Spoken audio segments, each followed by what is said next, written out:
All right, welcome in. I'm the Kodiak Broncos Podcast, and today I'm here to talk about why the Broncos should or should not trade back in this year's upcoming NFL draft. But before we get into it, I just want to say a couple things. First of all, leave a like if you enjoy, subscribe if you're not already. You can always wait till the end. Hopefully, I'll have earned it.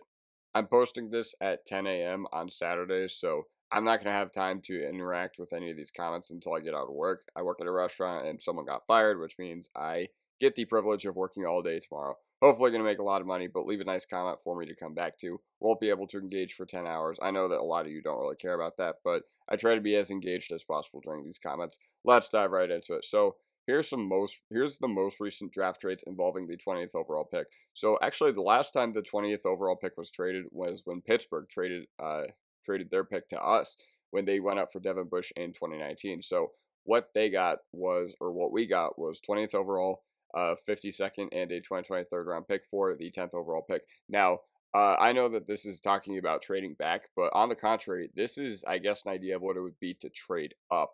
And I don't know, it wouldn't exactly be this precise compensation if we were to go up for a guy like Tyler Warren or something like that. But it's just general within the ballpark of what I think another team would be looking for. And it's just a good benchmark. So 2014, Arizona traded the 20th overall pick to Sean Payton's New Orleans Saints. They sent the 20th pick for 27th and the 91st pick, which was used to draft Brandon Cooks. 2009, big boy trade here. 20th overall, 82nd overall, 192nd overall for Roy Williams and the 210th overall pick, which Detroit used to select Brandon Pettigrew. So the projected compensation for if we were to trade back would be the 20th pick for like a later 20s pick. I don't know. Say, I don't know, the Rams really like Jackson Dart or Jalen Milroe or something like that, and they just throw us a third. And we're just like, okay, cool. Or if we want to go back even further, we give the 20th pick and we get a mid 30s pick plus a late second rounder. That's probably something that would make sense for our team. All right, so here are my arguments for trading back. So with the Broncos, we are in a really, really good spot with our roster right now because it is a miracle what our team looks like considering we were missing two top 10 picks in 2022 and 2023. 2023, we're missing the fifth overall pick. And 2024, 2023, and 2022, we were missing all of our second round picks that year, our own second round picks, because we traded for Russell Wilson and we had to trade for Sean Payton as well. And now we are in the position to acquire picks. So we still are feeling the roster effects of this, okay? We're still feeling the roster effects of those trades because honestly, in a lot of the games we lost this year, which we lost 6 one-possession games to, and most of them were to pretty good teams, a lot of that I could say was due to the fact that we just didn't have the depth to sustain. We didn't have the talent to compete. The tight end situation, the inside linebacker situations, they were disastrous because we weren't in a position to go out and fix them. But if we get, depth, we can add more competition throughout the roster. And I feel like healthy competition would be great for everybody on this team who has legit Super Bowl aspirations. And we have absolutely smashed the win now window as proven by free agency. So let's get it. Now, the sweet spot for our biggest draft needs while maximizing value might be picks 33 through 45. Maybe a Trevion Henderson or someone is available at 35, and if we can snag him while also picking up an extra third or a late second, that would be absolutely fantastic. Because I know that there's an argument of, how far is too far back to go, but, it is a strong running back class, and it is a strong tight end class, and usually those positions are not valued as highly by NFL teams as opposed to the other ones like quarterback, like edge, like offensive tackle. But yeah, I don't know. This coaching staff and front office has also proven that they can draft and develop, and this regime has earned it if they do it. So if we were a team like Bill Belichick's Patriots, where we traded back the 22nd overall pick in 2022 to the Chiefs, and we literally got robbed and literally just gave them a free Trent McDuffie, then I'd be absolutely irate. If we were a team like the Saints, where, we just need to take a shot on the highest BPA, consensus BPA available because we have so little talent on our roster, then I would be pretty mad. But this coaching staff, they've proven they can draft and develop. It took Benito, it took Moss, it took a lot of our picks from the earlier George Paton regime, like I'm talking 2022 and 2023. It took a little bit for those picks to reach their vision, but once they did, this past year. It felt like everything just came to light this past year. And this front office has proven that they can draft and develop. And this coaching staff has also proven that they can draft and develop. So if they want to do this, they've earned the right to do so. It's not like we're a team that's completely hopeless during draft season and, we're looking forward to the next bust. Honestly, 5-6 years ago, I would have said that our front office has not earned the right to trade back. I would have said that we need to keep taking shots on players because we honestly hadn't drafted well. We hadn't really gotten our guys to those second contracts, but not an issue with this regime we have right now.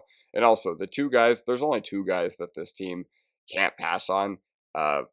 That I would just be absolutely irate if they were to pass on. But those guys are going to be long gone.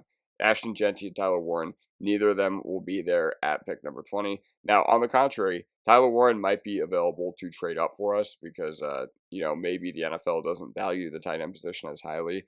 But I think he's going to go really high. So if there's anywhere I would say that we're likely to go, Sean Payton values his dudes very highly. So if we are to, go up or trade back, I would say it's more likely we go up, but that's a different discussion for a different video. So here are the arguments against trading back for us. So there's kind of a lack of blue chip talent at quarterback, wide receiver, and offensive line, and it's just not going to push premium talent down to us at other positions. So listen, I'm not saying that there aren't guys who could be good at the wide receiver position. The sweet spot for guys like Ibuka, McMillan seems to be around our pick. So I'm not really saying that, we need to be locked into any of those positions, but there's not a top 10 guy. Like even last year, there were 6 quarterbacks taken in the top 12, and there was like literally 2 receivers taken in the first round who played like borderline top 10 dudes already in Neighbors and Brian Thomas Jr.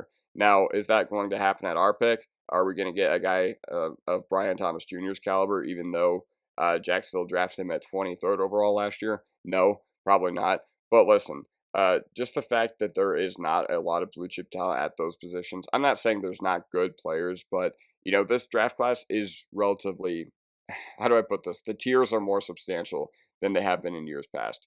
And the difference between the 20th overall pick and later first, it is going to be more substantial because of the fact that there's not a lot of premium talent. Yes, there's some really good edge rushers. Yes, there's some really nice corners, but ultimately, that's not something that we're really fishing for. So, unfortunately, we're not really going to reap the rewards of the depth of this class. Now, what I will say is that if the Broncos, if they have their guy, even if it's a reach, then they should just get their guy. They shouldn't trade back. Like, if you think, how could I put this? If you think Omarion Hampton makes your roster that much better, then once again, you've earned the right to do that as an organization.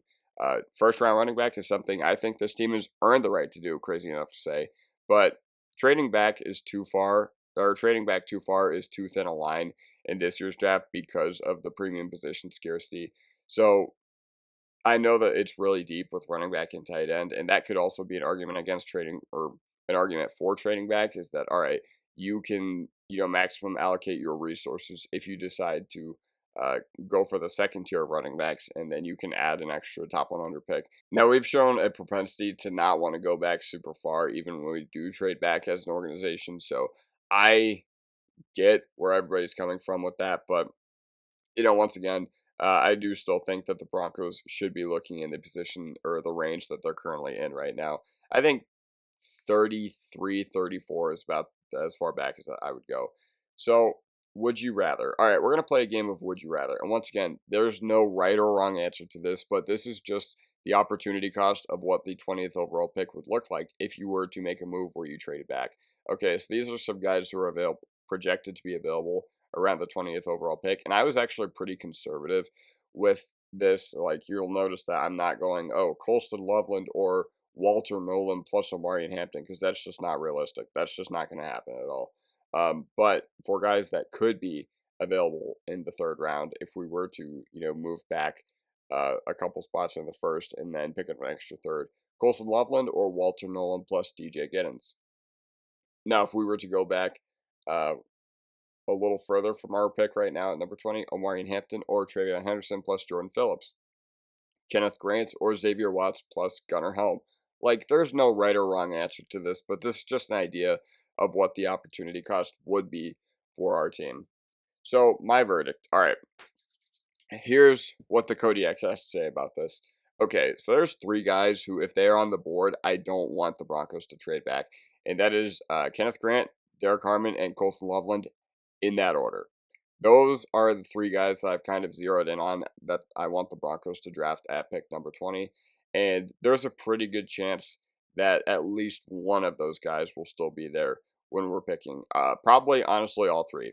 But actually, I think Colson Loveland, since he has been a riser, maybe he doesn't have as good of a chance to be there as guys like Kenneth Grant or Derek Harmon. But regardless, I still think that there's a pretty good chance that we're going to get our guy there.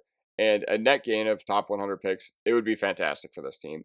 Like, I'm still really, really sad about the depth on this team, or at least I was last year. And I do think it would be a good thing for us to add depth, especially because I think that that's the one thing we were missing. Like, we were missing a tight end game. We were missing a lack of, or we were missing a run game. We were missing a guy in the middle of the field who could cover tight ends.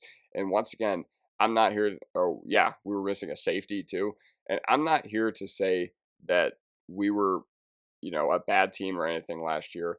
But once again, we just didn't have the resources to go out and get those things. We got some nice band-aids, like Barton and Stranad played well until the last month of the year.